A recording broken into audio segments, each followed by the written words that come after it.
मिठाई खुली होती है ना तो उस पर मक्खी बैठती है, ये आपको भी अंदाजा होगा। आप कोई मीठी चीज खुली रख दें, इस पर बार बार आकर मक्खी बैठेगी। मिस्सा कर दो भैया मिठाई की टिक ये खुली रख दें आप, तो इस पर बार बार आकर मक्खी बैठेगी ना, आप मक्खी हटाएंगे फिर बैठेगी, फिर मक्खी हटाएंगे फिर बैठेगी, फिर मक्खी हटाएंगे। आप कब तक मक्खी हटाते रहोगे? अब मक्खी की बुराई करोगे ना कि मक्खी ऐसी है, मक्खी ऐसी है। मक्खी है ही ऐसी ना, हर मक्खी कहाँ आकर बैठ रही है?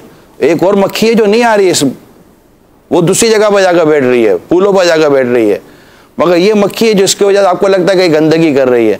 अगर आप इस मिठाई को या इस कोई भी चीज को जिसको आपको मक्खी से या गंदगी से, धूल मिट्टी से बचाना है, तो इसके लिए इसको कवर कर लें,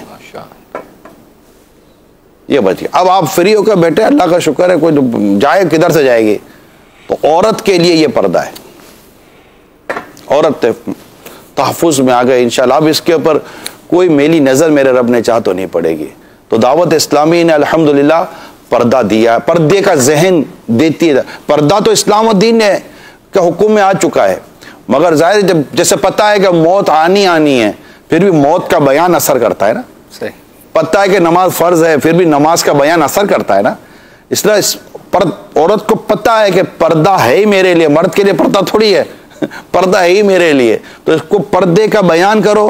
और बाप पर्दा इस्लामी बहन जब वो देखती है ना कि ये भी पर्दे में बुरके के अंदर है, अपने आप को कवर करके चलती है, ये मोटिवेट हो जाती है कि ये भी तो इसी सोसाइटी के अंदर है। ये जो दावत इस्लामी के मद्दी माहौल में पर्दा फ़ख्र महसूस किया जाता है कि यार हमें बापर्दा किया गया है।